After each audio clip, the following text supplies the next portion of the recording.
We are live. This is Emil Fisher with another episode of the BCTL podcast.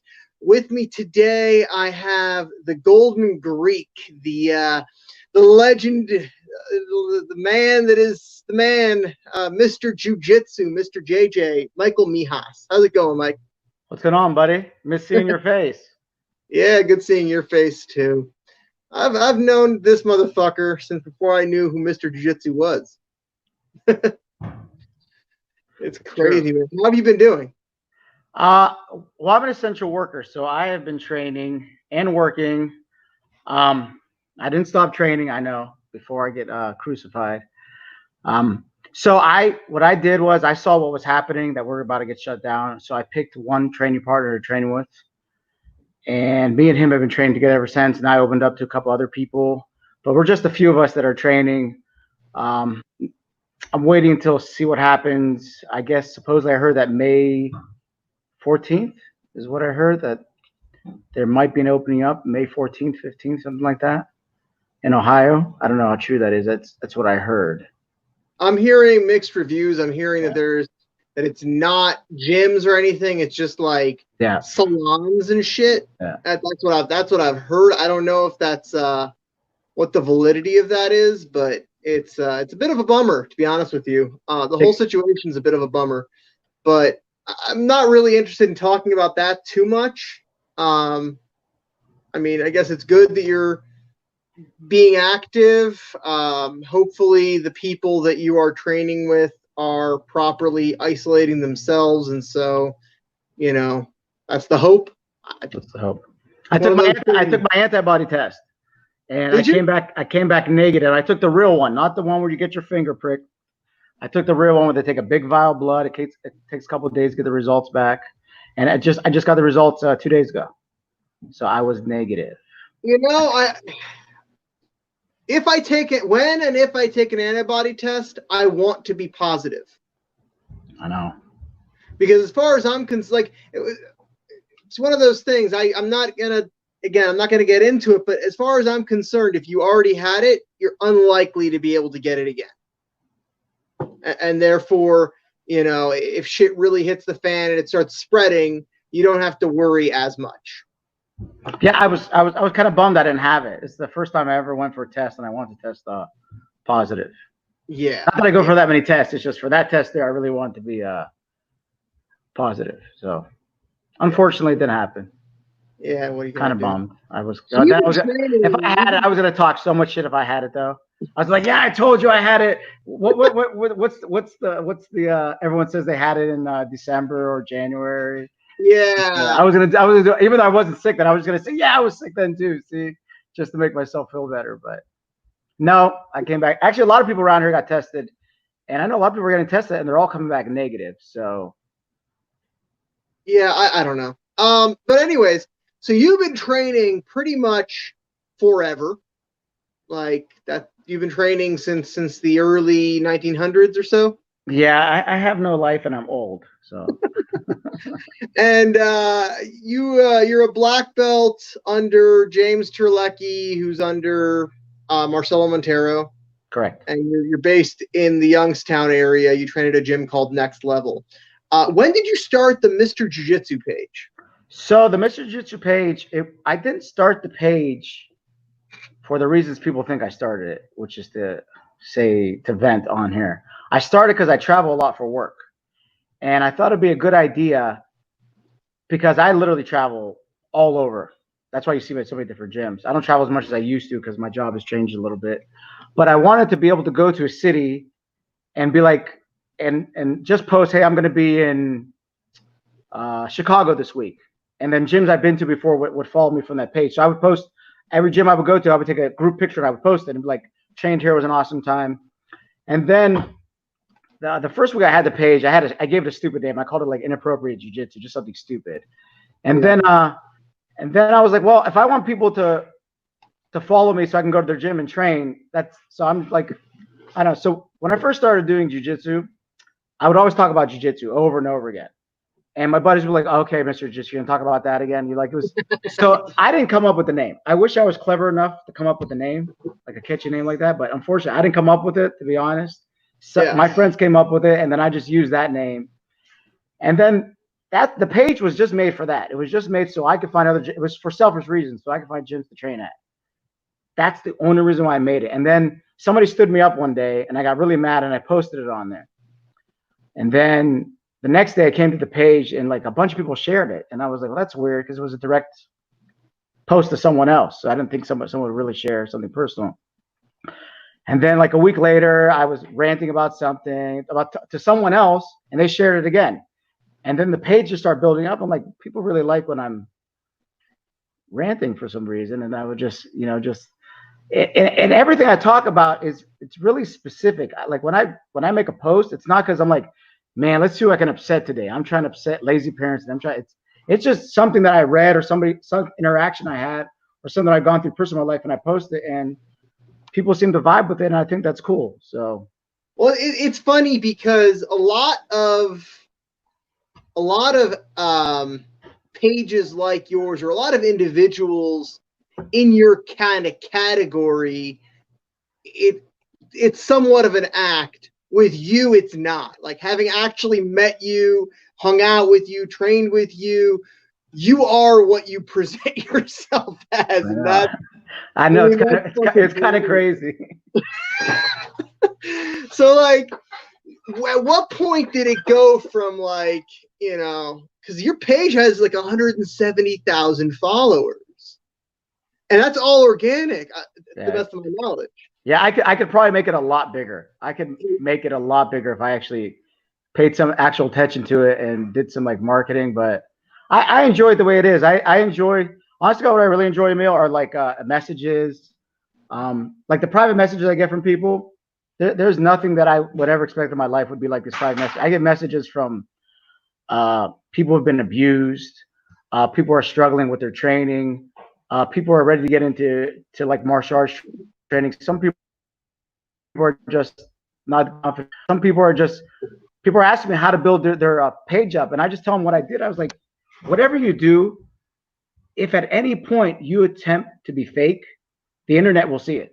They will see right through. You might get a couple likes real quick. You might get some ha's and who's, but eventually people see fakeness. It's not, you can't really hide it.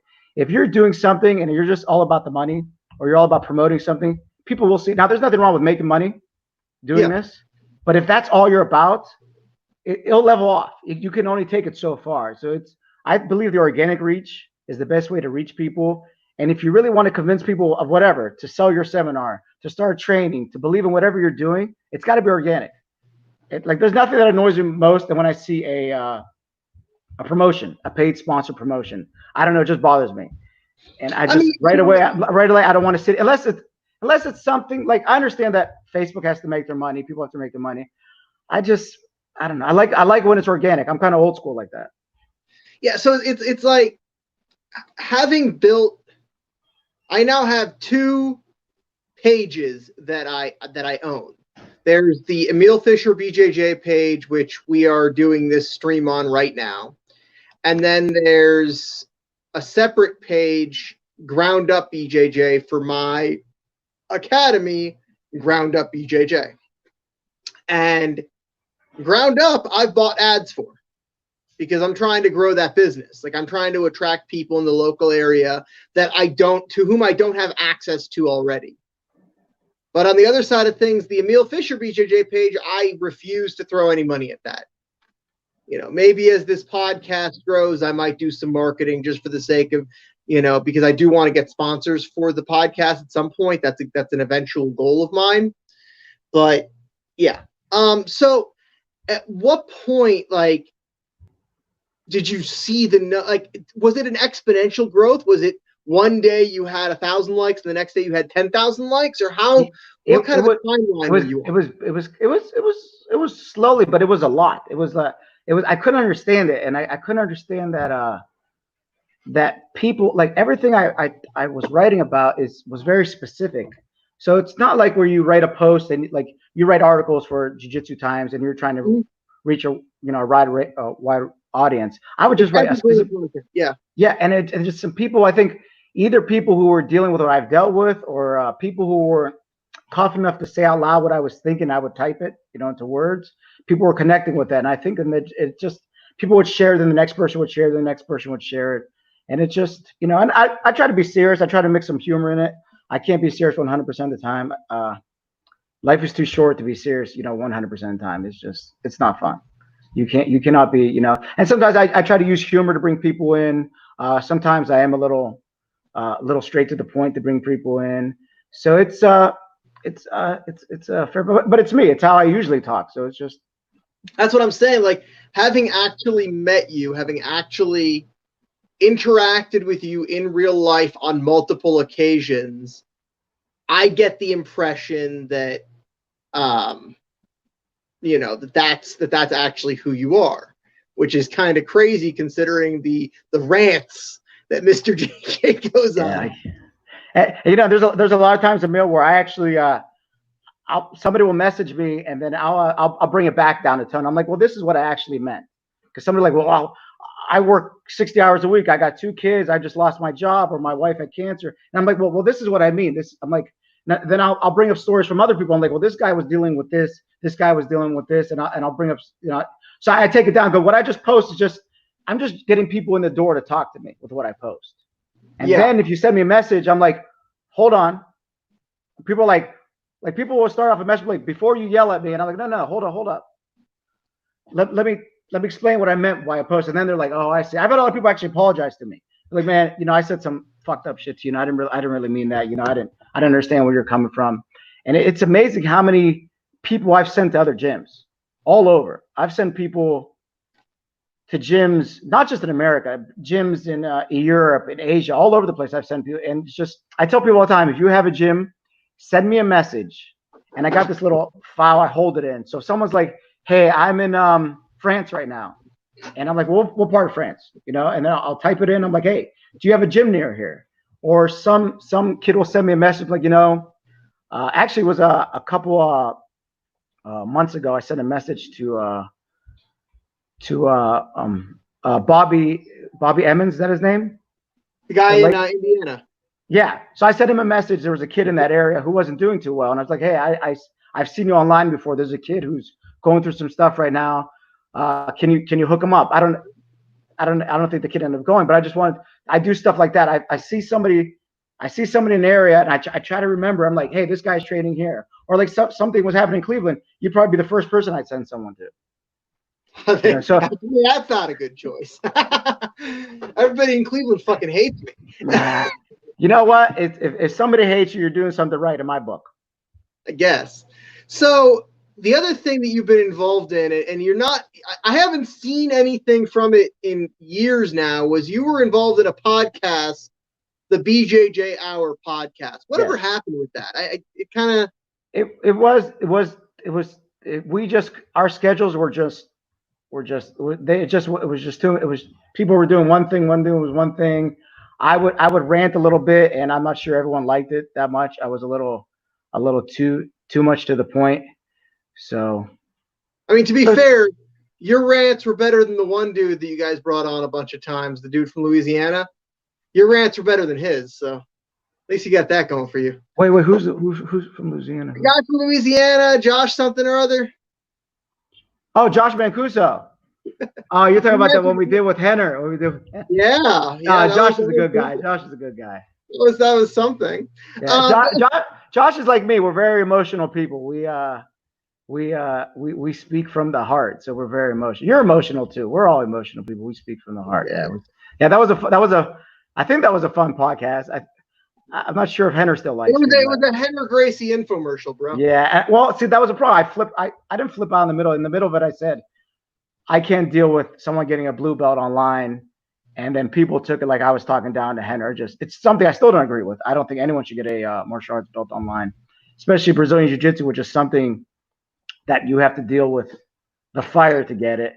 Now, in this whole age of Zoom and learning, I don't know. That's maybe if 2 people could train and then show it to a promoter, to show it to an instructor to get promoted, I don't know. It's something I'm not comfortable with, but it might be a thing of the future now. I've been saying, and I think that the very first time that I came on the BJJ Hour podcast was to discuss this. I've been saying from the beginning, and I still think at brown belt that belts don't matter. They don't mean anything. Now, that being said, it can mean something to the individual.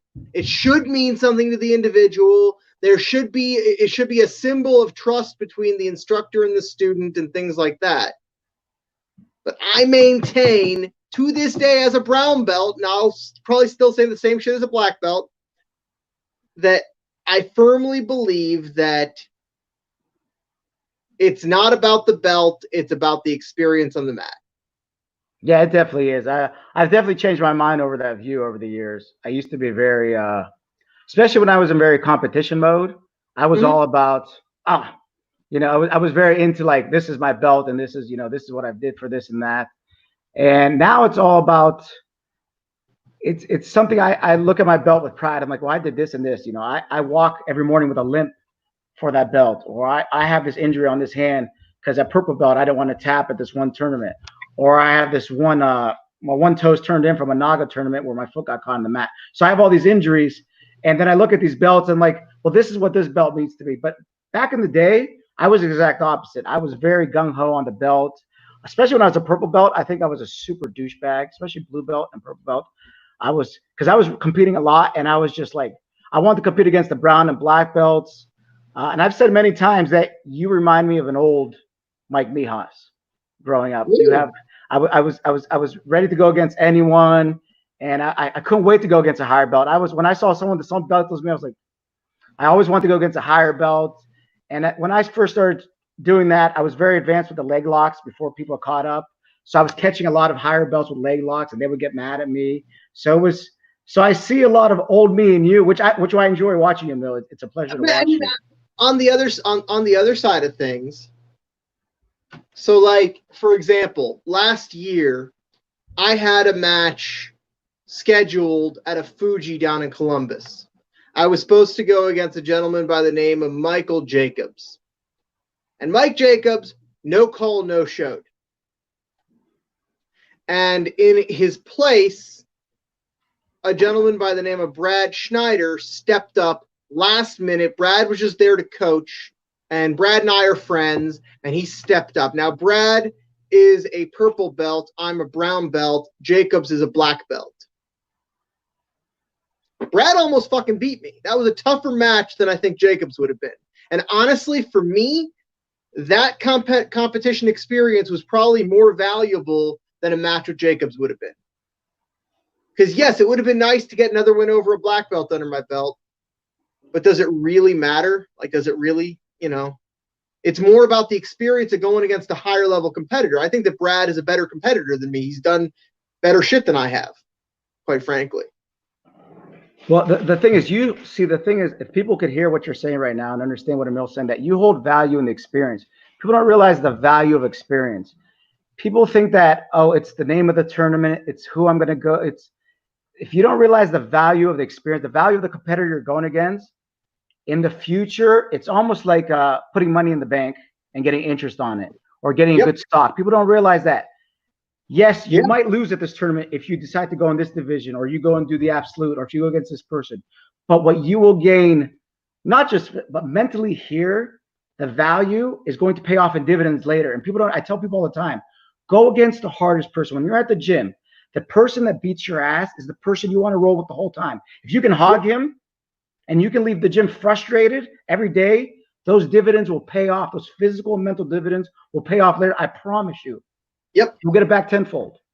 Yeah, 100%, man. 100%. That's, that's like, it's funny. I've done no-gi pans twice. And I've taken gold both times that I did it. I did it at blue and then I did it at purple. Each time, I had a fairly shallow pool compared to some other tournaments that I did. And each time I left it and I was like, the grappling industries that I did 2 months earlier, where I had 10 matches and I went against, this guy that, this guy that accomplished this and this guy that accomplished that. was worth more to me than this Nogi Pans medal, which really gives me more prestige. Oh, for sure. I really think that. And now you also competed. I know that you post videos of yourself like competing in some of these really crazy rule sets. Like you did a Krav Maga style thing. Was it in Greece or something? You went against an Israeli guy? I was actually on vacation in my last MMA fight was in 1999. That's a long time ago, I know. And that summer I went to Greece. I was actually supposed to fight Sean Shirk. He fought in the UFC. Me and him were supposed to fight and unify our amateur no holds bar belts. I had the Midwest title. He had the I forgot what title, and we were supposed to fight in Iowa to unify our belts. And they kept calling me. Actually, it's I'm a no show on there. They have me as a loss, but I never fought Sean Shirk, and I'm kind of glad I didn't because he's a gorilla. Sean Shirk. At the time, Sean Shirk was a scary human being. It's not someone that there was no chance I would have beat him regardless. I'm very honest with my training. I know my skills and I know what I can do. It's not someone I would ever beat anyways. But so I was supposed to fight him, and I was in Greece. I was at a good time. I was partying, and I was on the beach, and I saw a sign that said pancration. Now I saw at the time, I knew kind of what pancration was. They were doing some matches. They were doing some shoot pancration matches in Japan. So I kind of knew a little bit. It was like MMA. So I walk in, and I see the guys rolling on the ground. I'm like, oh, this is awesome. And I'm like, can I jump in? And the guy is like, he's like, we're professionals, you have to be very careful, and I was like, I've fought MMA, and the guy just brushed me off. He's like, you have to sign some. First of all, my Greek isn't that good to begin with. I can speak it, but my writing isn't that good. So I signed some waiver. He's like, go ahead, roll with this guy. And this some big, juiced up guy came out, and I basically had my way with him. And the guy came over, and he goes, oh, you kind of know what you're doing. I was like, well, I tried to explain that to you earlier that I've been fighting MMA for the last couple of years. And so he's like, we're going to train in the morning. Why don't you come by? So the next day, half the village was there to train. And I was like, shit. And I'm kind of hungover. So I trained with half the village, all these guys that did pancration there. And they're like, we're starting like an international team. We'd love you to join. I'm like, well, one, I'm here on vacation. Two, I'm American. I was born in America.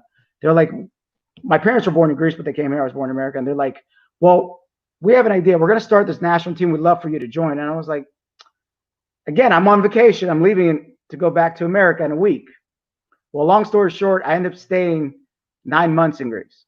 Jesus. I fought in their first. It was called the Balkan Games. They had like a local, and I would fight against a karate guy, a kung fu guy. I didn't even have to train. It was just takedown choke. There was like no. It was like the first UFC. It was that easy.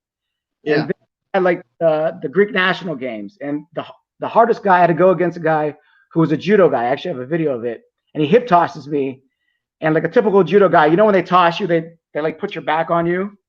And Yeah. It would have been an opponent, and it was that easy, and I won the championship. And then we had the European Championships, and I went against a couple wrestlers, and then we had the World Championships, and that's where I fought the guy. I don't remember if you guys remember a guy from the UFC, Modi Horenstein. He was cornering this guy, and I recognized his face. And I saw the guy in a couple of the matches. It was a 3-day event to get to the finals. And the guy was kicking the shit out of everyone. Like, I didn't know what Krav Maga was. I just know I didn't want him to kick me. So I used the Hickson Gracie, the old Gracie push kick to get in on him. But they actually gave me some strict rules with it. I wasn't allowed to punch back. They said because of my years of MMA experience, my first couple of matches I won very easy, and they didn't think it was fair. And honestly, I think I got kind of hosed because I was American. Yeah, it sounds like it. I got hosed. Even though I was Greek, I felt like even my own teammates were kind of hosing me a little bit. They wanted to see me lose because I wasn't really a real Greek. I was a Greek American that was doing it. So, but then later on, the tournaments got bigger. Carlos Newton competed in it. A couple other people went to this tournament, and they got a little bit bigger. I think they're still going on now. I haven't followed. It's been years, but it was a cool experience. So it's funny. My grandfather was involved in some catch wrestling stuff, and I know that it was called, when he was doing it was called pancration in Hungary, like back in like the 1940s type of shit. Well, catch wrestling back in the day was before the ball had serious submissions in it. It was almost, it had like the real, it had real submissions. It had a lot of wrist locks. It had a lot of like with like Indian death locks around the legs, which would just be a leg lock. That the old catch wrestling was actually legit. I think later it became more pro wrestling style. But I bet you, back in the day, your grandfather had some probably slick moves. Yeah, I never got to meet him, but it's one of those things. It's like I know it's in my blood. I know. Now, Yeah, I want to ask you a question real quick. I know you're very proud to be Jewish, and a lot of people. I saw a meme someone had posted, and I wanted to ask you about it. It was one thing was like the Holocaust carts. It was something I forgot whose page I saw it on, and it was where they compared people getting vaccines going. Mhm. Remind me because it was something I saw and I wanted to ask you about it. It so, I remember that, and I understand why you were upset. So what it was a picture of the railroad going into a camp. I believe it might have been Auschwitz. And it said something to the effect of, if the government told you that, getting on a train car would make you safe, we'd all be in camps. Something. And the thing is that you can't compare this situation to that. No. You can't do it. Because the reality is that whether or not you think that there is some greater conspiracy going on, which there might be, I don't know. There isn't, but we don't know. We have no actual way to know right now. We'll know 50 years from now. We're all in it together. Lawmakers are in it just as bad as we are at this moment. We're all fucked right now. Big time. And that's just the reality. And like, I saw that, and I saw it on a couple people's pages, and I was like, really? You think that's a good comparison to make? I don't know. I feel like comparing anything to that's a slippery slope unless you're actually talking about people getting mass murdered. But it seems like people always use the Holocaust as a bridge to what their problems is currently. I've seen it over the years, and I think it's disgusting personally.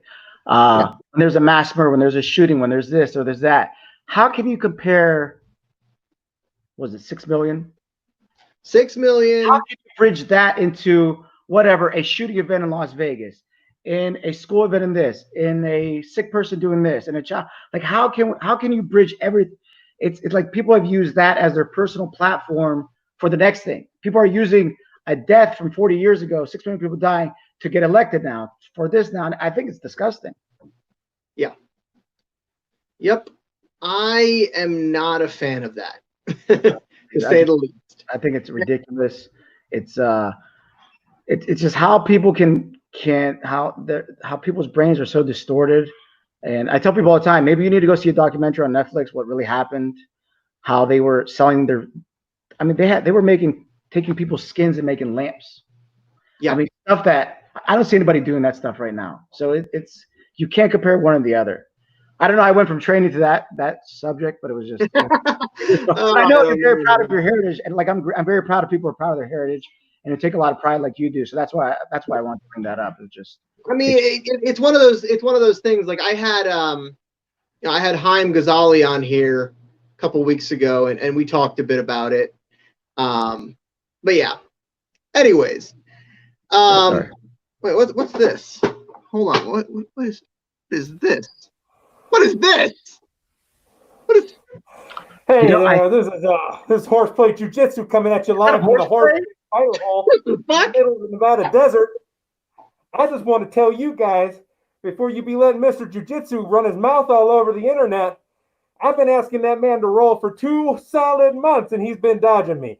He keeps saying something about some crazy disease. I don't know anything about that. All I can tell you is he ain't set foot on my mat, and I need to see him. So I come here to reveal the true face of Horseplay Jiu Jitsu. Come and get some, Mr. JJ. I want you. I want it all. You come get some. You ready? I'm ready. What the fuck, man? What is going on here? So anyways, he's awesome. I love him. Yeah. So how did you get linked up with Next Level and with the Terleckies? So James used to train at the old academy I used to train at in Cleveland, at Greg Kramer's academy. So I knew him a little bit from there. And then I only trained at Pablo used to train there too, your instructor. Yeah. So I only trained there for like about 6 months, and I just didn't like the gi. I had this crazy idea that I was going to be a UFC fighter. I was going to make it to the UFC, and I just thought the gi was just holding me back. And I was like, man, I don't want to do this anymore. So I just started training at my house here in Warren, Ohio. So I had a garage back there, and I started training. But I knew him from back then. I knew he had a gym close to us. So every once in a while, I would go there and train. And then pretty much after my last MMA fight in 99, I was like, you know what? It's time to give the gi another shot. And then I started doing the gi more often. But I was a white belt for almost 11 years. Oh, like me. Yeah. I was a white belt for a little bit longer, but yeah.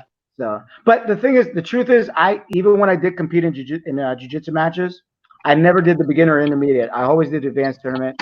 I did the Helsin trials in Columbus in 98, and I entered the black belt division. And as you might guess, I got choked out within 30 seconds. Yeah. But it's like I said, it's those dividend experiences. I have experiences from back then in my head now, which have paid off. You know, should I have been entering a black belt division as a white belt? Maybe not. But for me, that's how I like to train, and that's how I like to learn. I like to learn by ass beatings. Mm-hmm. Now, would I recommend someone else doing that?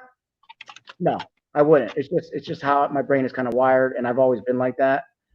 Which is probably what I like MMA fighting. I did a lot of no holds barred, a lot of no rules matches at the gym, people's houses. People will come in, and I was like, all right, let's fight. Let's see what happens. So that's a little mentally, I'm a little fucked up. That's how I always am. So I call it short man syndrome, where I'm always ready to fight. Used to be always ready to fight, not anymore. Now I'm an old fart, but it's just that mentality that I even had it from then. So I always, even back then, I never entered beginner or intermediate. I always did advanced. So for anyone who calls me a sandbagger, I always did the advanced division. So yeah, I mean, it's one of those things. Like for me, when I was a beginner, like I started competing in 2011 at that thing at Victory Martial Arts. I think you were there. Which one is that? It was in a gym. It was in a gym in Canton. Okay, I know what you're talking about. Yeah. I think you were there, or at least you told me you were there. I don't know if you were actually there. I competed in that one, yeah. Yeah. So I was, there was a bunch of guys, in that tournament, a bunch of good dudes in that tournament. And it was my very first tournament.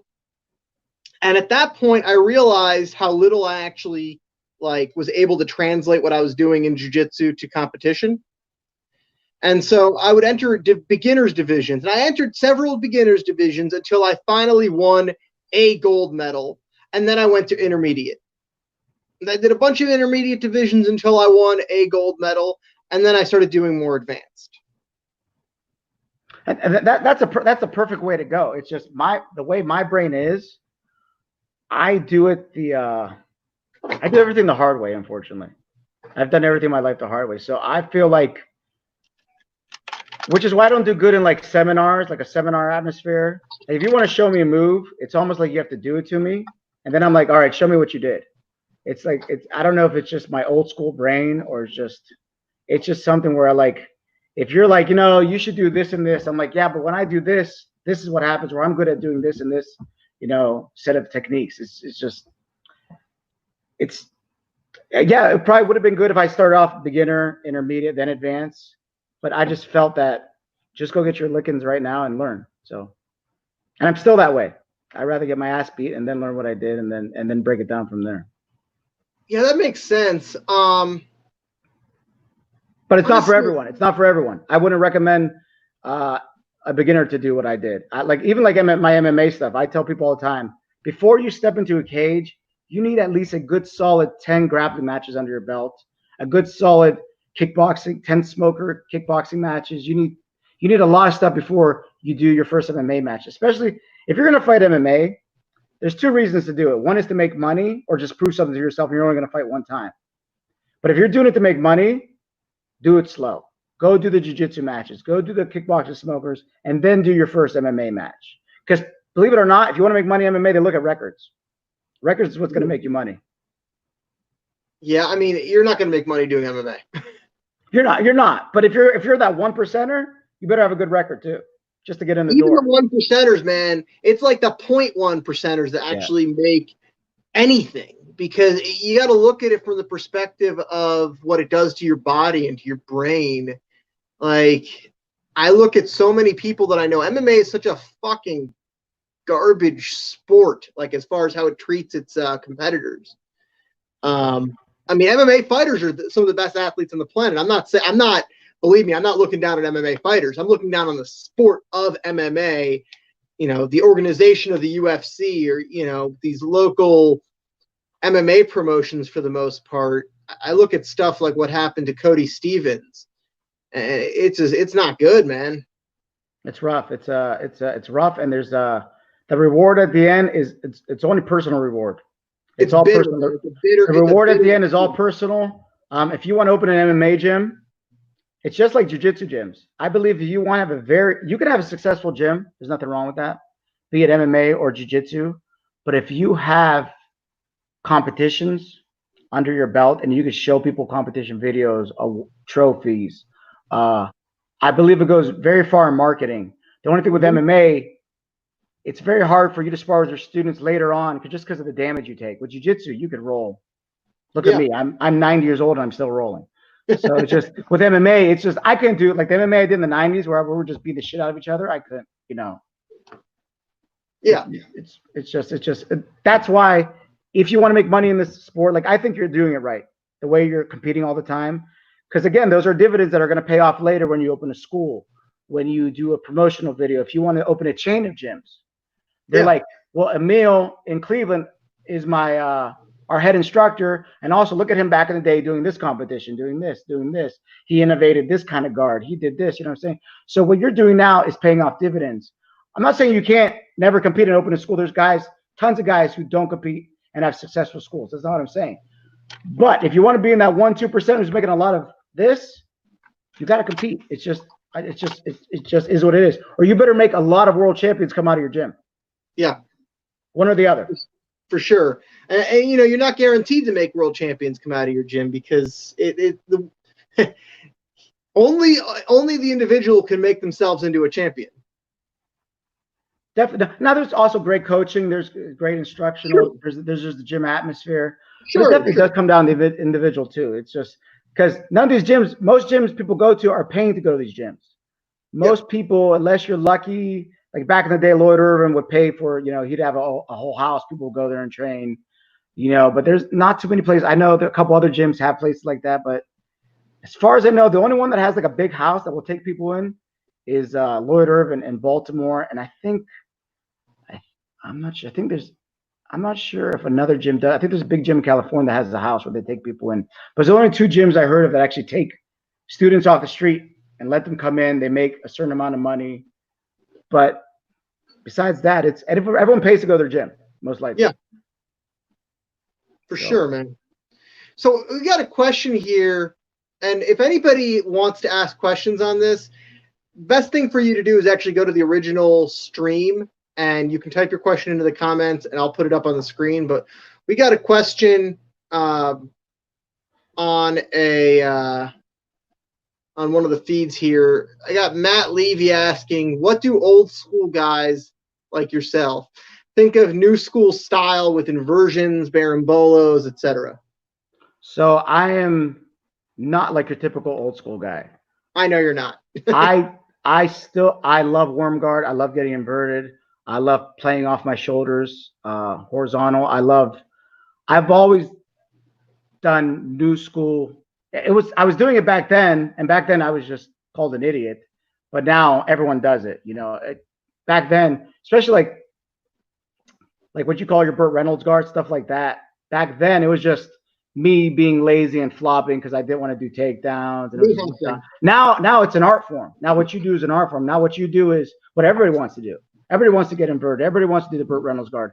Everybody wants to play around and have fun with it. Back then when I did it, And sometimes I would laugh during my matches. People would get really annoyed. I'd always smile during my matches. So back then it was very macho. It was MMA jiu-jitsu. Let's put it like that. There was a lot of slapping, biting. There was a lot of fighting afterwards. It was not. I enjoy jiu-jitsu now. The jiu-jitsu now, I love it. I wish the jiu-jitsu now we had it in the 90s. It would have been better on my body. It was a better atmosphere. It's a better atmosphere now. People are more like a family right now. Back then, you would go to a jiu-jitsu tournament, and it looked like everyone was ready to fight each other. Everyone was huffing and puffing. People were just staring at each other. It was just this. Like, if you give me an angry look, I'm gonna laugh. I can't keep a straight face. If you start mean mugging me, I start laughing. I think it's hilarious. It just because I don't take this that serious. I think there's things more serious in life, especially now when people get all worked up about jiu-jitsu matches or about what would happen in a street fight if you did this and that. None of that stuff worries me anymore. The only thing I care about right now is protecting my children and my family and my friends. But back then, everything was a fight. So I like modern jiu-jitsu now. So I love Barambolas. I love getting inverted. I love 50-50 guard. I love it all. So anything that Emil does now, I love it. So I approve of him 100%. Thanks, buddy. No, I mean, it's a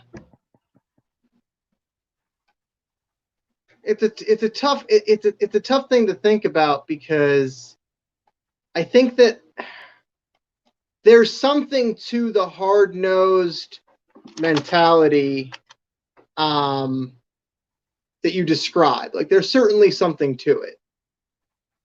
But on the other side of things, like, I don't know. I don't do jiu-jitsu for the same reason as a lot of people. I'm not trying to, defend myself or fight. I'm here to have fun. I'm here to bake cookies. I'm just here fucking around. And like, if people are not, that's fine for them. But I don't know. I don't take it seriously. No, I know you don't. I know, and when you have your first child, you might change your mind a little bit. Because I was like you until I had my first child, and then something switched in my head, and I was like, well, I need to make sure I'm always in shape and I can defend this child now constantly. And now that I have 2 children, my mentality has gone double that. So once I had a kid, it all changed for me. I still have fun with jiu-jitsu. I still act like an idiot, but I still know I needed to defend my children in case shit pops down and I got to use my hands. For sure. And here's the thing. You've done MMA. I've done striking for years off and on. So like, I don't know. I don't think that if I get into a situation where I'm in hand-to-hand combat with another person, that I'm likely to not prevail. Oh, for sure. Well, that's another that's another myth out there, that people believe that if you do sports jiu-jitsu, you can't defend yourself in a street fight. And I tell people, if you're consider yourself a street fighter and you go against a blue belt that competes regularly, you will lose. I promise you will lose. I'll put money on it that you will lose. Now, granted, if you're 300 pounds and you're a formal athlete, but 90% of the time I'm putting my money on the blue belt that competes on a consistent basis, that trains consistently. Not not that blue belt that's been coming for years. I'm talking about that blue belt that competes, or at least is training 4 or 5 days a week and is going against everyone. I think that jiu-jitsu guy can pull guard on you, and next thing you know, him being on his back, he will have swept you, and he'll be on your back, choking the life out of you. I guarantee you, and I'll put money on it. Yeah. I think that there's something to be said for the unsimulated violence and intention in competition. Oh, 100%, 100%. I don't think you get that in the training room either, honestly. I don't think you don't. You don't get the same intensity. Definitely not. Like, if you're in competition and the other person, has you in a submission and you don't want to tap, they're going to break it. 100%. And they should. Yeah, you're going to get broken. In training, you don't want to break it. It might still happen. I don't know, but you don't want that to happen. You're not looking to do that to the other person in training. So I think that unsimulated violence, and most people don't have experience with that. Especially not. And I tell people if you're afraid, a lot of people, let's be honest, they don't want to compete because they're afraid. And there's nothing wrong with being afraid. Now, people will never admit they're afraid to compete. It's just human nature, especially us guys. We will never admit we don't want to compete. We'll always say that it's an injury. I don't have the money. It's a shoulder. I don't have the time, which is fine. But I know if someone really could compete or if they couldn't, So I tell people, I have another option for you. Go do an open mat at a gym you've never been to before. It's you'll get almost the same experience. People will come after you. There's so many injuries that happen at open mats because it's usually the ego. People are like, I never seen this guy. I don't want him going back to my gym and saying he got me with this. I don't want him going back to my gym saying, oh, he couldn't tab you or he wasn't that good. So at open mats, it's almost like competition minus the $80 entrance fee, minus the crowd, minus the weigh-ins. So I tell people before, if you're nervous about a competition, go do a couple open mats. If you can't handle open mats, you're not going to handle competition very well. Yeah. That's a fantastic. I mean, that is a fantastic answer. For me, it's gotten to a point where I treat local competitions as my open mats. You truly have, because I think you compete every week. Well, you were competing every week until the Rona got us. You were definitely competing. Whenever I have an opportunity to do so. And so what I do is I treat the locals like, the local grappling industries or the Good Fight tournament that I've seen you at a bunch of times or whatever. I treat those are my open mats. And it's funny because I can always tell that the other guy across the mat from me doesn't have that in their head. I can always tell that it's super serious for them. And when I go out there and I'm kind of loosey-goosey, I'm like, all right, I guess you're going to submit me today. It actually fucks with them worse. Oh, it's the worst. And the thing is, people don't realize after years of competing, you can read people's eyes. I can almost tell what's going to happen in a match. I can look someone in the eye and you could just see it's the eyes are the windows to the soul. And when it comes to combat sports, you can read into someone someone's eyes are amazing. If you ever see old Mike Tyson fights, his eyes would lock in on the guy. As the guy would bob around, his eyes would just go back and forth like this, and he would read the guy, and he knew he was winning before this. And I'm sure there's a lot of matches where you knew you were going to win. You just knew body chemistry. And a lot of things, especially in like jiu-jitsu, wrestling, the first 30 seconds tells a lot. How the guy comes at you, what they do. If they come at you really spastic, if they get really defensive, if it's 30 seconds of jiu-jitsu can speak years of understanding what someone's all about. I've got to be honest. I've had kind of a different experience. Okay, tell me why or how. So, I'd say that my most recent loss the most recent time that I was beaten in competition, because I technically lost at a grappling industries here locally because I was disqualified, but that's a different story. And I didn't lose that match. But glad you got that in there, Mil. Oh no, I mean it's just the truth. But I mean, I saw the guy tapped, the referee then disqualified me because he thought that the submission was illegal. Doesn't matter. Point is, the most recent time that I was beaten was at Nogi Worlds back in December.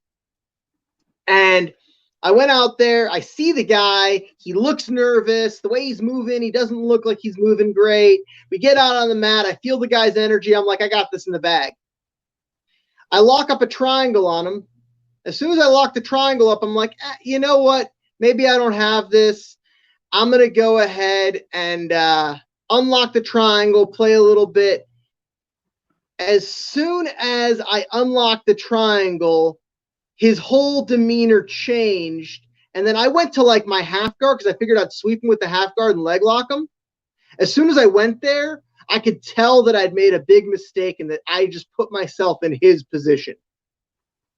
Okay. And from there, he worked me. I mean, he scored a bunch of points and, time ran out. Also, when we're talking, I should have said that better. Maybe a lower belt or a lower level of competition, you can read better. Once you get to your level of competing, it's almost like a crapshoot. Like people are good at selling their games, so it's very hard. It's almost like when I tell people if you know the basics of jiu-jitsu, you train consistently, you'll do great in a street fight. And they're like, well, what if I fought a UFC fighter? I'm like, well, the chances of that happening are very rare. So you're fighting at a high level. So it's probably very harder at that level to read someone. It's very hard to read a high level person. But at a lower level, you can almost read someone. You can pretty much read someone. But at your level, it's a lot harder to read people. Yeah, I mean, it's just one of those things. Like, I don't even like. I try not to focus on the other person's body language anymore. But sometimes, like, I look across the mat and I can tell that they're taking it a lot more seriously than I do at the local level. Like those local tournaments, I don't give a fuck. Beat me. Go ahead. Good. I just don't care. But you understand these local people that are competing, this is their Super Bowl.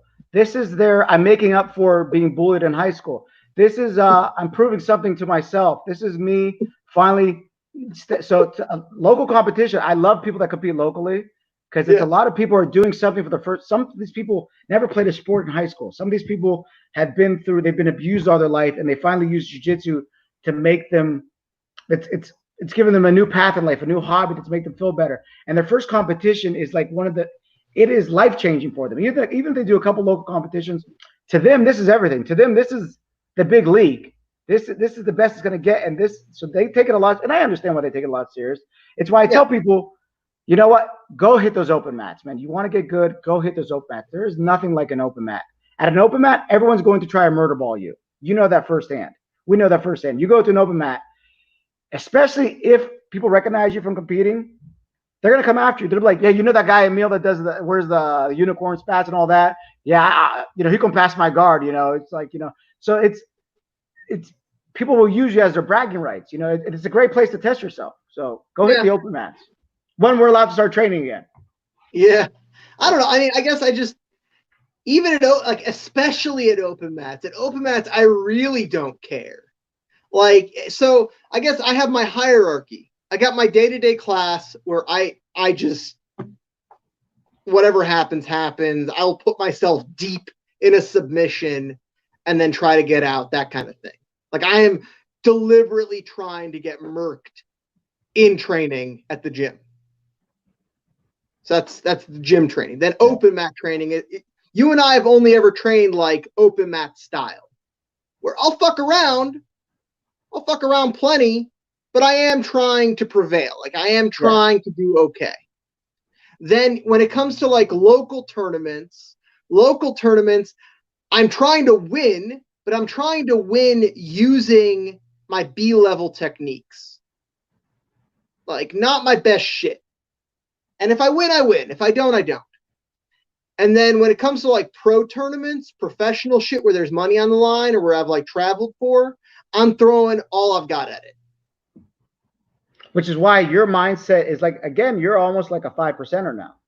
You're also in the rare percent of personality. There's not everyone doing what you're doing. I probably guarantee you, how many people are competing as much as you are right now in America that aren't high level, like not high level, that are getting paid for it? Think about it. Probably about 5%. About 5 people. So the average person in the open mat is not you. You are an outlier. You're different. Emil is a different person at the open mat. I'm talking about you're just new to this. You're still green. You're still nervous. That's why I push the open mat for those people. That's what it's. I'm still a baby. Yeah. Now imagine someone's been training. They watch you have Fight to Win or something, and all of a sudden you're at their open mat. It's very hectic for them, but that's good. That's good experience for them. That's good for them. They shouldn't avoid you. Like, anyone that avoids you is stupid. It's just, especially if you're trying to get better at martial arts, being a better, grappler, getting better at your art. Avoiding you, it seems almost it's counterintuitive. It's like I know you've had a couple trouble with the local gyms there, and anyone that got rid of you is stupid, because you not only do you bring a good game, you also bring eyes to the gym. And I think a gym owner should look at that too. If you have someone in your gym that's bringing eyes, it's an asset. Yeah. I like the way Emil trains. I want to go to his gym.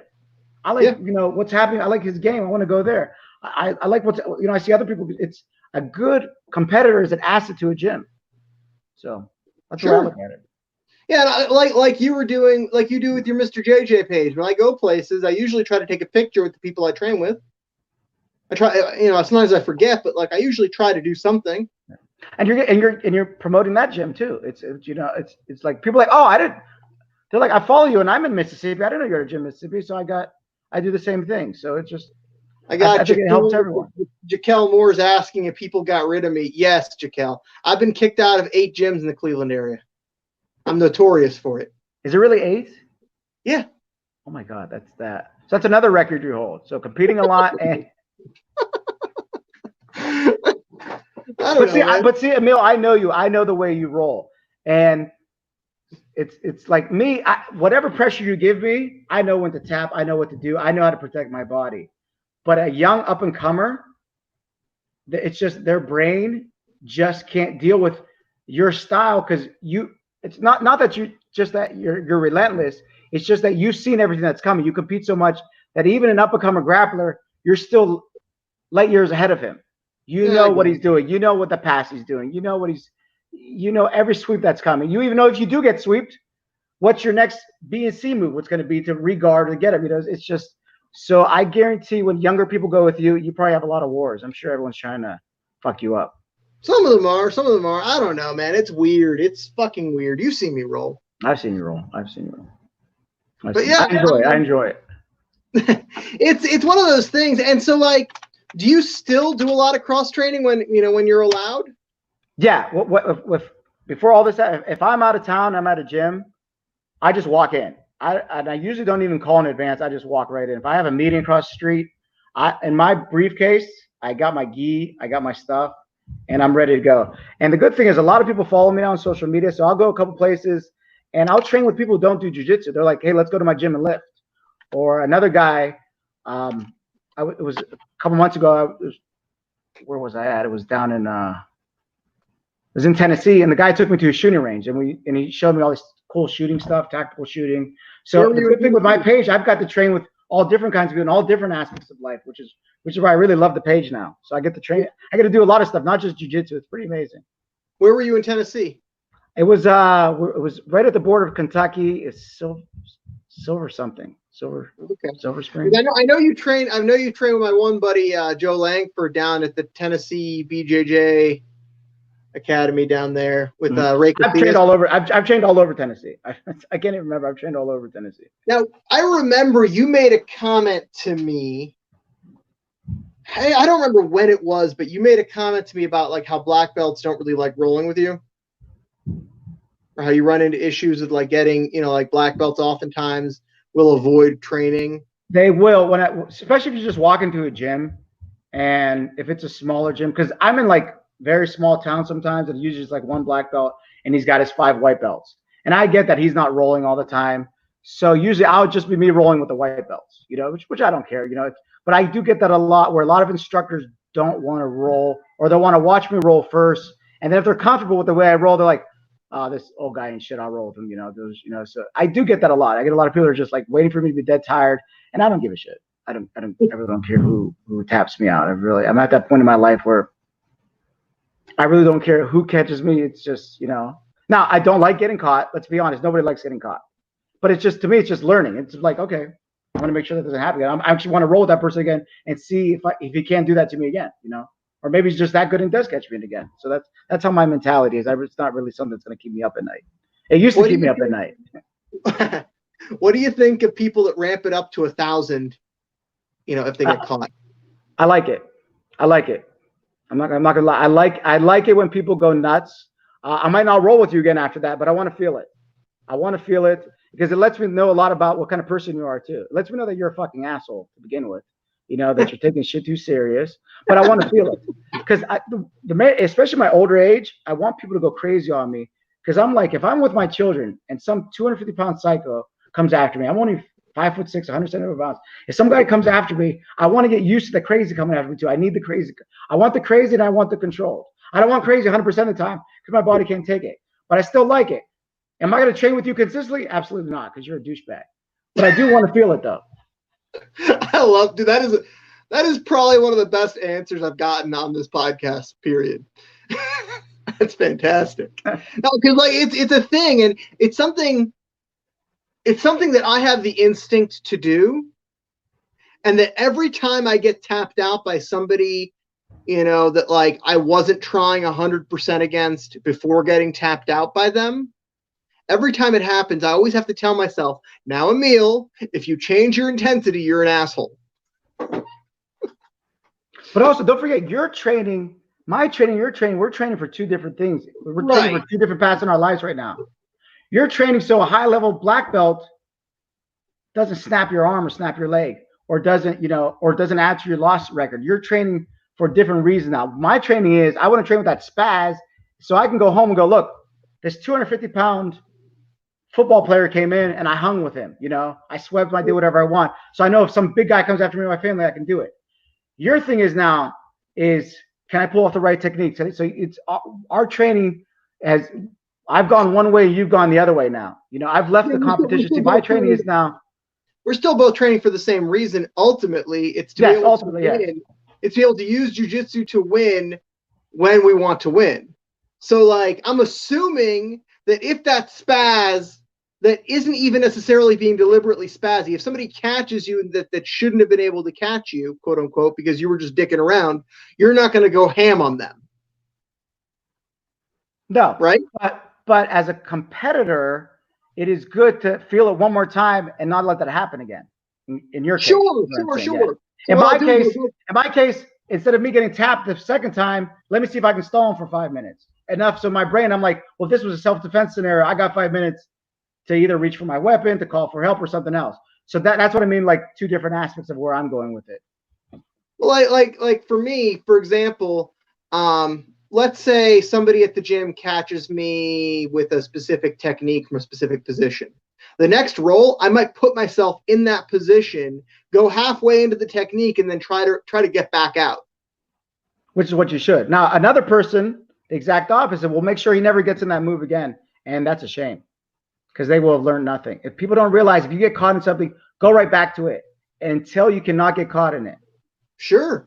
And that's the problem. A lot of jiu-jitsu competitors, there's these guys out there, and we're going to have them forever in jiu-jitsu. There's these guys they're called the I didn't tap guys. And these guys will always have the I didn't tap guys. And you'll hear about them for years. Oh, I rolled with Mihas and he couldn't tap me. I sat in his half guard, he couldn't do shit. Or I was with Emil and he couldn't sweep me. I held him there for 5 minutes, he couldn't do nothing. So you're always going to have the I didn't tap guys. So those are the guys I enjoy going with the most because those are the guys I want to tap. I don't mind if the high-level guy destroys me. It's the guy who just sits there and doesn't do anything and hugs for 5 minutes. That's the guy I want to tap. So, personally. I like competing against that guy. Yeah, it's fun. They're fun. Because there's nothing there's nothing quite as much fun as going into competition and then tapping somebody that didn't think that they were going to tap. Yeah, those are the best. There's one guy I trained with from he was from Toledo originally. He was a wrestler. And he came down here years ago, and he would sit in my guard, and he would bear hug me and not move. And he'd always like, you didn't tap me again. You didn't tap me again. And I finally tapped, and I was like, yes. One thing that I'll sometimes do with somebody like that is I'll just try to hurt them without tapping them. Mm-hmm. Like I'll let them sit in my guard, but I'll take my elbow and just keep going like this against their face. So every time they get done rolling me, like they got like a big old red mark on their forehead or something. It's like, well, you didn't pass my guard, so Well, usually I don't. My short arms. I'm not blessed with your length. I'm usually like this. You got the short arms. You can sneak that elbow in there better. They're too short. I'm usually just wrapped up like this. They're not going anywhere. I also really like assigning those sorts of people submissions, like just doing that submission to them over and over and over again. Like we got one guy watching, Matt Levy. I like to double armbar him. That's not nice, Matt, is it? I don't know if he's still watching or not. He probably got fed up hearing us rant. So what's next for you? You got any projects on the horizon? Anything? You gonna keep trying to build this Mr. JJ page? What's going on? I don't really try to build. Something comes in my head. Sometimes I'll take 3-4 days to post. I'll post something and I usually don't see it at night. I'm not on my Facebook all day. Now, a lot of people think I am, and they'll message me. And sometimes I don't even read the comments. If they start getting too negative, I don't even bother. I just once the gym starts training, if I'm somewhere, I'll post about something crazy in my head comes up. I might post something about what I think about today, what we talked about. Something might pop up. It's I'm just gonna be doing what I've always been doing. Fisher guy. What? I said, fuck that Emil Fisher guy. Yeah, there you go. Nah, you know I love you. So, what do you think about the growth of professional jiu-jitsu as an aspect of the sport?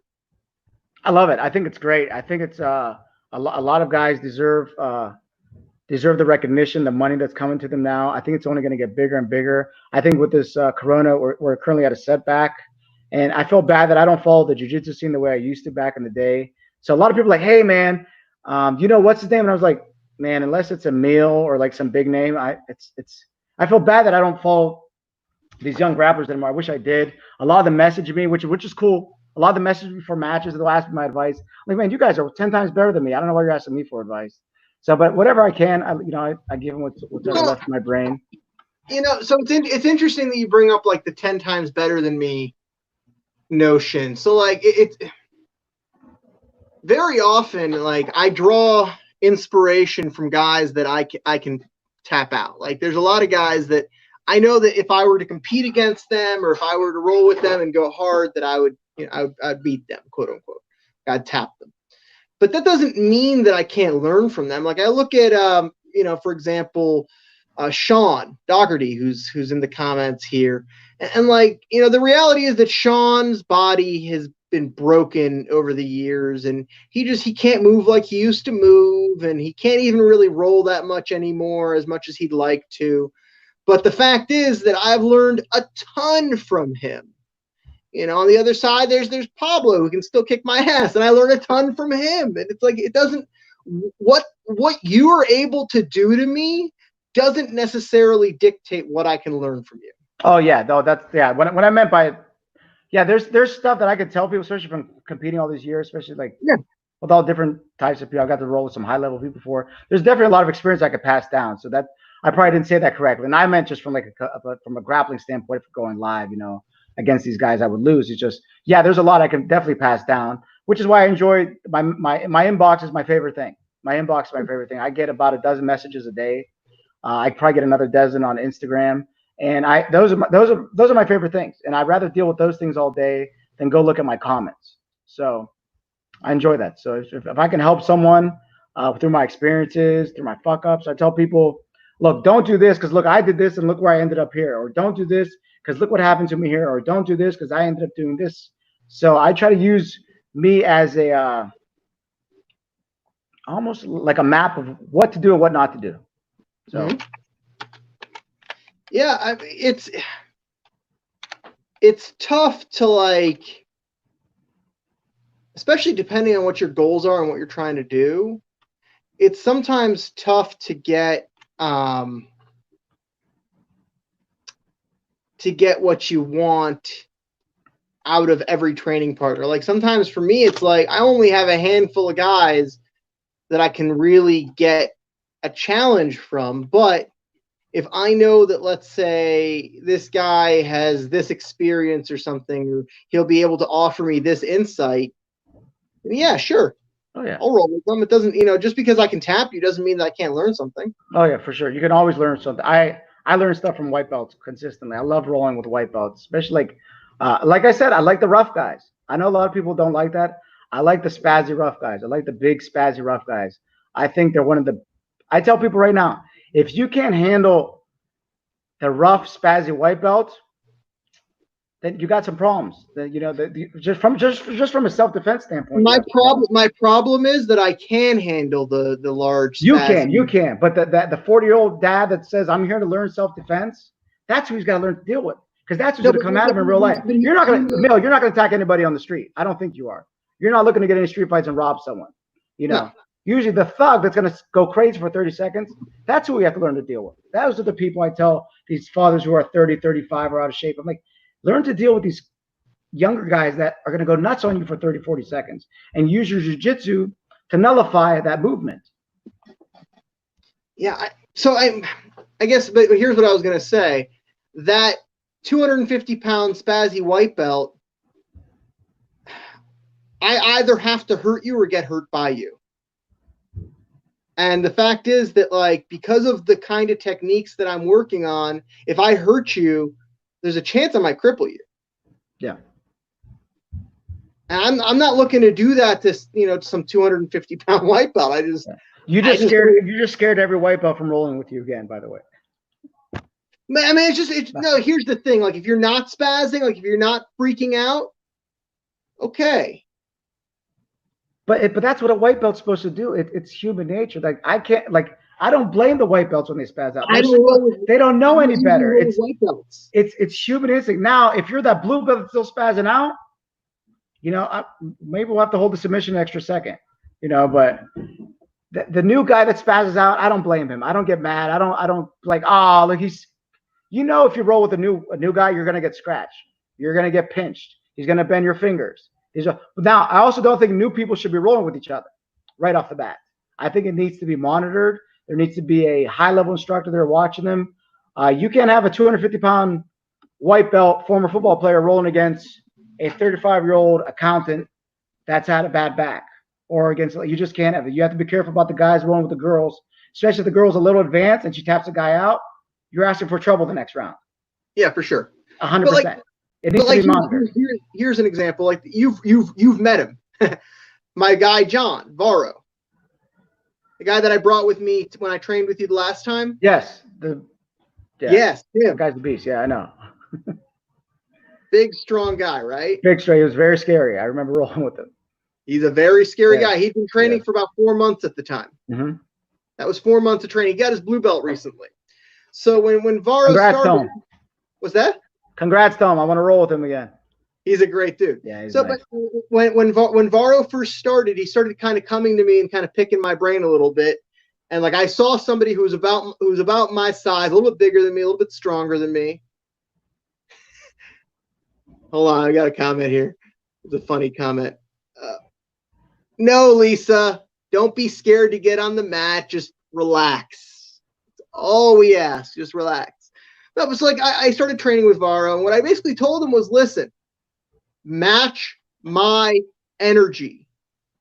Don't come at me harder than I'm coming at you, and you'll be fine. And he took that to heart, and so I train with him. If I go to roll with a white belt and I feel like they're just, I'm just not going to roll them again. Like, I'll protect them that round, but I'm not going to make them a regular training partner until a little bit later. No, you can't. You can't. Well, especially in your line of what you're doing to get for, it's not really, it's kind of productive because it's not going to help you get better for your competition. Like me, I like it because it's my mentality now is, well, if this was to happen in a self-defense situation, can I handle them? So like I said, our mentalities are a little different now. So I like the. Do you ever wind up hurting these guys? No, I don't. I get hurt a lot. I don't hurt them. I'm very they look like very boring matches though. Like once I get to where I want to be, I will just, especially if I'm in side control, you're not going to move. Then I get a little old school jiu-jitsu. I just put the pressure on, then I let them feel it. And sometimes that's when I'll talk a little bit. I'm like, just calm down, breathe. You're going to be stuck here for a while. And usually I let them say it to me. I make it so uncomfortable where the guy on the bottom goes, shit, I'm stuck. What do I do? Or shit, I shouldn't have did that. Or shit, and I let them, it's almost like they get that out of their system. I'm like, okay, put your arm here. Now look, put me back in half guard. So it's kind of, I usually, when you're going crazy, I'm going to make it so boring that it's going to, the boredom's going to frustrate you. And you're going to say something. You're going to be like, okay, this is going nowhere. We're not moving. You're holding me down and I'm breathing hot air. So I do enjoy trying to pressure tap those guys sometimes. Yes. Yeah. I don't take it that far, but you are a meal though. There's nothing quite as funny as pressure tapping somebody on their first day. Yes. I don't do that. Actually, I let almost everybody tap me the first time. Like if you're new, even if you're new to the gym and I know you trained before, I don't really try to tap the first time. It's almost like I like seeing what you're going to do. I like seeing what moves you're going to use on me. I like seeing, how I like getting tapped first. I really do enjoy it, And sometimes you're tapped because it's legit. You just tap me, But I like, I like getting tapped. It was funny. A few months ago, there was this new guy that joined the gym, and he set a collar choke in that fucking almost put me out. Oh shit. I'm just saying, he had like a 2-stripe. He was a 2-stripe white belt from another gym that just joined, and I'm fucking around. This guy sinks the choke in. I'm like, no shit. Okay. Yeah. Not bad. And that's the attitude to have. It's just unfortunate not everybody can have that attitude. Usually, if you get choked out by the two-stripe new guy, the next round's going to be a war, or the next time they roll, it's going to be a whole. And you'll see it. You see it live on the mat. To be honest with you, the guy was a bit bigger than me. He was throwing his weight around. So the next round, I did go a little bit harder at him. Just like I justified it to myself. I'm like, well, this guy just came at me super fucking hard. And yes, he choked me with a legitimate choke. So like, it wasn't that, he just choked me because he was bigger. He had a good choke. But this time I'm going to throw my weight at him with the same energy. Yeah. I'm sure he didn't like that. He was pretty cool about it. That's cool. That's cool. No, he seemed like a cool, like I got nothing bad to say about the guy, but like, that's one of the, I didn't go after him harder, but I matched his energy. Whereas the first time I gave him less energy. Nice. Makes sense. I don't know. But anyways, so are there any gyms that you're trying to visit once this is all over? Anyone that you really want to pay a visit to that you haven't gotten to train with much? I need to come up to your gym because it's been a couple years. Yeah, no shit. I know. I need to come up there, and I promise I will come up as soon as this is done. I'm coming up. I love rolling with you. I love rolling with Pablo. I love your gym. You know how much I love Pablo. I love all you guys. So I definitely need to come up there. Like I said, it's my job. I do construction. A lot of people think I do jiu-jitsu strictly as a hobby. This is just fun and for self-defense for me to stay in shape. So I would really love to go gym to gym and do this, and videotape while I'm training. It's just with my family, my kids training, their sports. It's just not practical. But so there's really not like a gym I have in my mind to like go to. If I'm working in your area, you will see my bald head at your door. I will just pop up and I'll be there to train. Ask people, see people like, and then people are like, "Are you the guy from online?" And sometimes I don't. I'm like, sometimes I'm like, yeah, or something. I don't even want to say like, "Are you that guy that does the videos from your car?" I try not to keep any. I just want to be a normal guy who walks in to train. I just want to come train and just train. That's all I want to do is just train. I don't want to teach. I hate teaching. I hate teaching jiu-jitsu. There's one thing I hate. I do not enjoy teaching jiu-jitsu. Now, when this is all over, if somebody's hurting financially, I'll come do a seminar. They can have all the profits. I don't care about that. If some gyms need helped out, I'm willing. If I can get some attention your way, I'll come do it. But I don't like doing seminars. I don't like teaching. Just not my thing. I'd rather just come train and hang out and kick it. Yeah. I mean, I actually just put a post up today that what I'm going to be doing, if anybody, if anybody wants to kind of use me to make some money for their gyms, I'm going to be offering seminars at a discounted rate, and then people can charge my normal rate and keep the profit. That's awesome. Good for you. That's awesome. You're going to help a lot of people. That's good. I mean, people don't take me up on this shit very often. I've only taught a handful of seminars, honestly. That's stupid. That's I don't know. I guess people don't think I know what I'm doing or something. Well, they need to go watch your videos and they'll see different. But let's be honest, some people are just jealous. Some people are just natural haters, especially in our sport. People still hate, believe it or not. People still get jealous, especially in a combat sport. We're men, and we never want to say someone's better than us. It's our ego. We're fucked up. We're cavemen. So you're gonna get a lot of hate regardless. So just keep doing what you're doing, Emil. Don't worry about it. It was funny. Like I had a guest on a week ago that a guy by the name of Marvin Castell. I don't know if you've heard of him. He's a younger guy training out of 10th Planet. He's a black belt, a 10th Planet black belt. And his claim to fame is that he hit an Imanari roll at Fight to Win that went viral. Okay. And it got like 10 million views. Oh, wow. Yeah. That's crazy. Yeah. Over 10 million now. Literally. And I remember like seeing this video, watching it go viral, seeing all the press around it, and I was fucking bitter.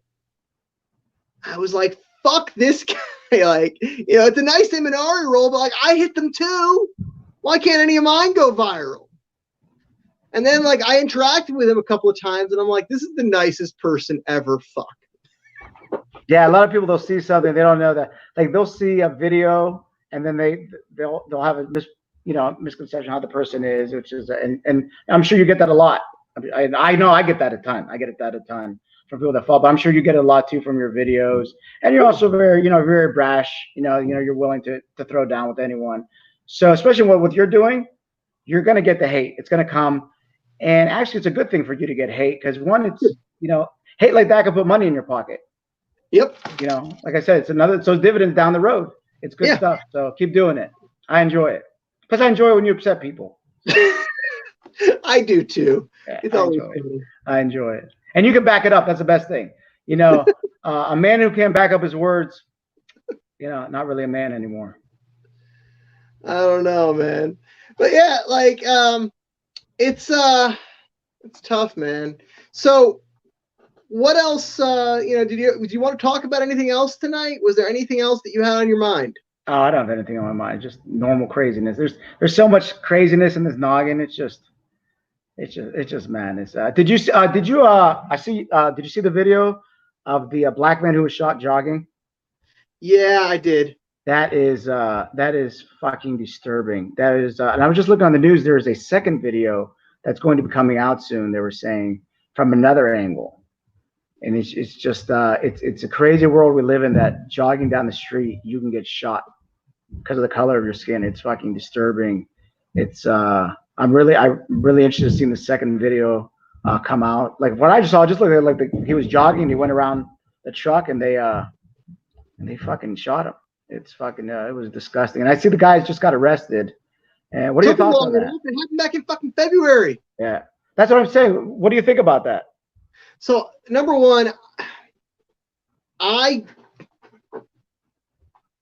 having watched the video, having seen what I saw in the video, it seems pretty cut and dry that he was murdered. Like I don't see any. They went in front of him. They killed him. They didn't have to be there. They didn't have to be there. Right. It was avoidable. It was 100% avoidable. It was regardless whatever notion they thought was happening. It was avoidable. Yeah, but yeah, I don't know. I like that. It was very clearly murder. That being said, I don't know anything else about it other than the video.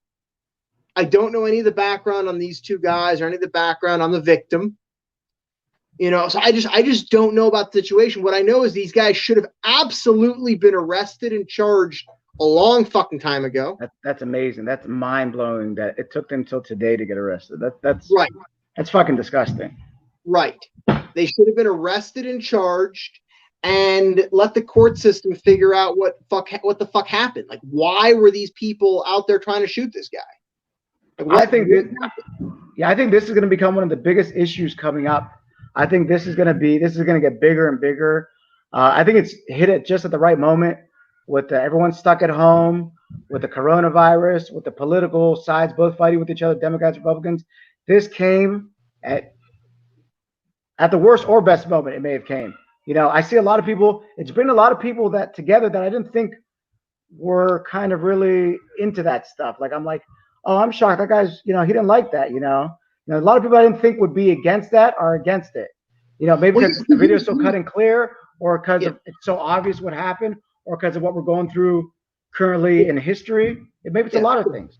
Here's the thing. There have been incidents over the past few years, some of which we got Matt Levy is a lawyer, so he commented.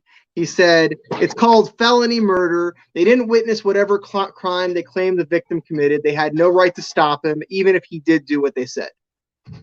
I agree with that. I agree with that too. And like I said, I don't. All I know is the video. That's all I know. And that in that video, you see a man get murdered. That's it. That's it. It's that simple. But as far as like it bringing people together and the mindset, I think that a lot of people, and I'm just going to go ahead and say, I think a lot of white people don't have empathy for black people. I agree. No, I agree. It goes both ways, but I agree. But I think this video is making people more empathetic. I believe this video. Exactly. I've seen people who I didn't think were really like, and they're like, no, that's fucked up. And I'm like, well, if they're saying that's fucked up, then this is really fucked up. You know, right? Sometimes you need the old white guy to say it's fucked up, and then it becomes, you know, conservative, arguably historically a little bit racist white guy going, no, that's murder, man. Yeah. So you know when that happens, shit's getting real. Shit's getting real. When that happens, then you know that these guys are getting fried. 100%. It's I hope getting, so, man. yeah, it's it's not okay. It's not okay. And I feel like hopefully this teaches some people that didn't have empathy before to have some empathy. For sure. And it's it's empathy is something that I believe it's something that's fleeting us right now with what's happening. We're so divided. It's like people are posting online, unfollow me if you follow a certain person, or if nobody wants to debate anymore. Like debates are dead. It's all one-sided. Just people are talking up their side. Like nobody wants to debate anymore. Nobody wants to still debate. And I know you like getting into debates online. I really don't like getting into them. But I see when people get angry with you, and next thing it becomes either violence or it becomes blocking. Nobody wants to have a healthy debate anymore. It's like if you're not willing to debate with me, I mentally felt like I want to debate.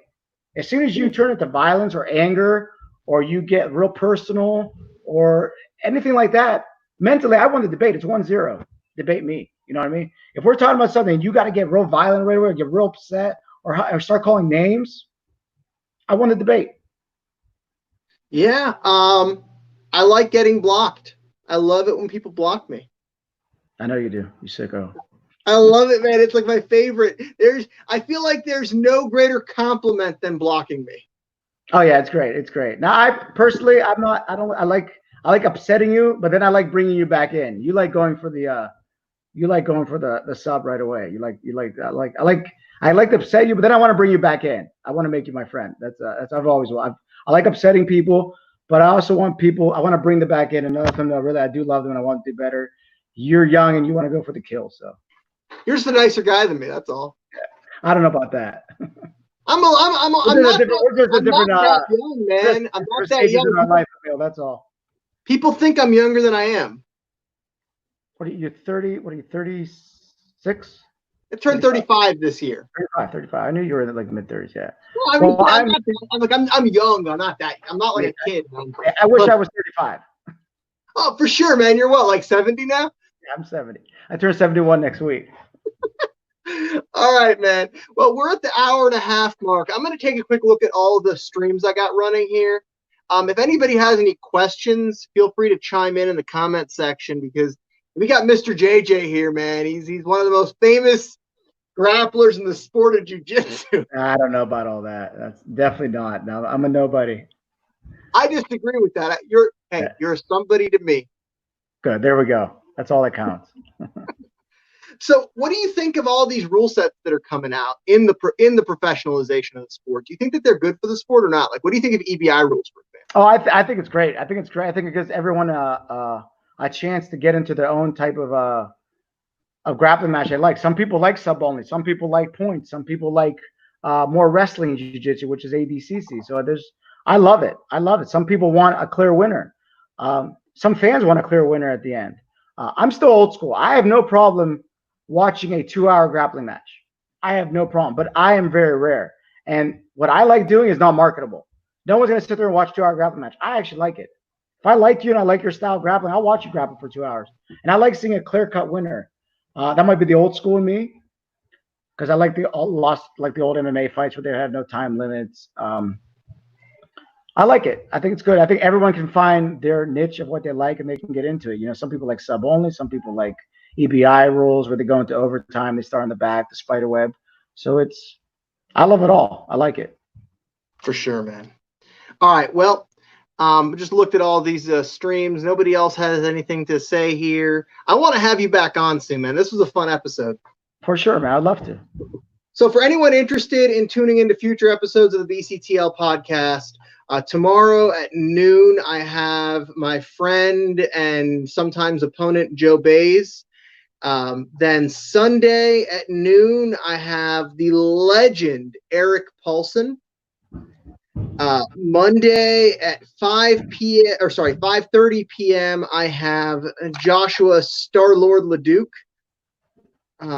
He is the owner and head guy of Zapatero Invitational.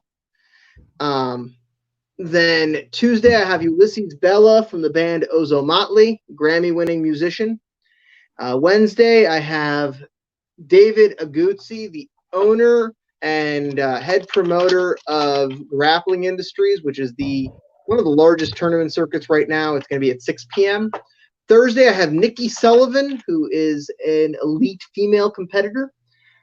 Friday, I have Lance King, the owner of Nightmare Records, a world-class singer and a Muay Thai instructor, interestingly enough. And then Saturday at 1 p.m., next Saturday, I have Silver Fox, who, in my opinion, loves jiu-jitsu more than anybody I've ever met. We got one last question here. We got a question from Matt Levy. He's asking, Mihas, if you still follow MMA, why do you think Ryan Hall has such a hard time getting a fight? Because what he does is very unique, especially his entry, where he's going into the 50-50, going straight into leg locks. I think it's a lot of – you just can't train for that. And a lot of MMA guys don't want to get with jiu-jitsu guys strictly to do that, have someone keep flying on their legs, coming in 50-50, getting inverted to the Imanari roll. So I think that's probably the main reason why no one wants to do it. And nobody wants to see him losing that quickly either. So I think, what was his last – was his last match against BJ Penn? I think so. I think so. And look what he did to BJ Penn. And it's just that style of jiu-jitsu is light years away from what you'll get in the training gym for other MMA guys. So I think that's one of the main reasons. I'd love to see him fight again. I love watching jiu-jitsu guys in MMA. I love it. Honestly, I think that the reality is that the UFC needs to start making it a contractual obligation for people to accept fights. Like, there has to be like certain stipulations, like, you don't have to accept the fight with somebody that's ranked here when you're ranked here, that kind of thing. You can, but you don't have to. But I think that it was Darren Elkins, by the way. He fought last in July. He fought Darren Elkins, and he won by decision. Okay. Interesting. I don't know, man. I think that I wouldn't want to fight Ryan Hall. I know that. Honestly, I don't think that he is. I think that it would be interesting to see him against somebody like, for example, Gary Tonin. Yeah, that's a whole different story. That's you're talking about cream of the crop grappler with MMA experience. That's a whole different. 145. Have him go against Holloway or have him go against Brian Ortega. Fuck it, like have him go against guys that are actually at his level. He's at this point. What is he? He's 1, 2, 3, 4-0 in the UFC. Have him go against Kron Gracie or Cub Swanson. Kron Gracie, I haven't watched the MMA match in a while, but I would watch that. I would actually pay for pay-per-view. If Kron and saying, like, you can have him go against somebody that's that is at his level. I think MMA promoters don't understand the jiu-jitsu side of our art that much and how much we love jiu-jitsu guys fighting in MMA. So they could make. I think they just don't understand how much the Kron versus Hall, that would. To me, that's the main card right there. I'd pay for that. You get about $50 for that. Dude, fuck it. Have him go against Michael Johnson. Yeah. You get about $50 there. Yeah. Like I'm looking at the guys at his weight. Like he went against fucking BJ Penn, who's 1,000,000 years old. And like, don't get me wrong, BJ Penn kicked my ass, but like BJ Penn is no longer an elite fighter at this moment. No. He went against Gray Maynard, who he beat by decision. He went against Artem Lobov, who he beat by decision. He's only subbed one guy in the UFC. Now that being said, I love BJ Penn. I'm not. We got the FaceTime. We got the FaceTime twice, me and him, last year, and it was awesome. And we got to talk a little bit. I took a couple snapshots of us FaceTiming. So I love him. That's all I'm going to say. I want to try to get him on here. That'd be cool. All right, man. I'm going to go ahead and cut the feed in a minute here. All right, brother. Thanks for having me on. I appreciate it. For sure, man. We got to have you back on. Have a good night. Sure. Love you, buddy.